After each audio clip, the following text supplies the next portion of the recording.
The Boy's Life of Mark Twain by Albert Bigelow Paine, narrated by Jonathan Richardson. The Boy's Life of Mark Twain, Section 00. The Boy's Life of Mark Twain, the story of a man who made the world laugh and love him, by Albert Bigelow Paine. Section 00, Preface.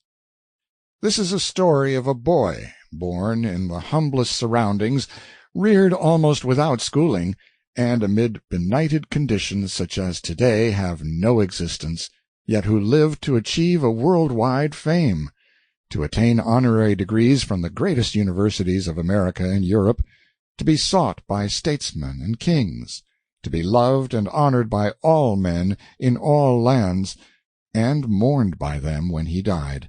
It is the story of one of the world's very great men, the story of Mark Twain. End of Section 00. The Boy's Life of Mark Twain by Albert Bigelow Paine. Chapter 1. The Family of John Clemens. A long time ago, back in the early years of another century, a family named Clemens moved from eastern Tennessee to eastern Missouri, from a small unheard-of place called Pall Mall on Wolf River to an equally small and unknown place called Florida, on a tiny river named the Salt.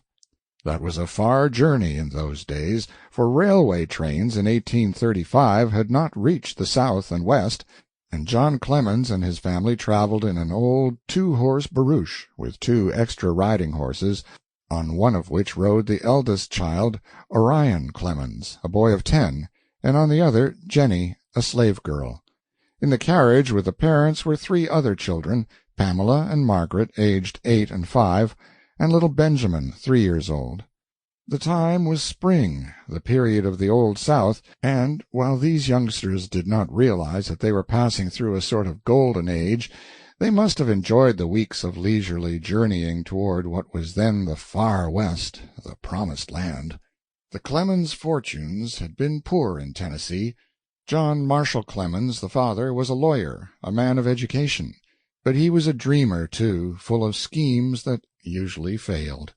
Born in Virginia, he had grown up in Kentucky and married there Jane Lambton of Columbia, a descendant of the English Lambtons and the belle of her region. They had left Kentucky for Tennessee, drifting from one small town to another that was always smaller, and with dwindling law practice John Clemens in time had been obliged to open a poor little store, which in the end had failed to pay. Jenny was the last of several slaves he had inherited. Sample complete. Ready to continue?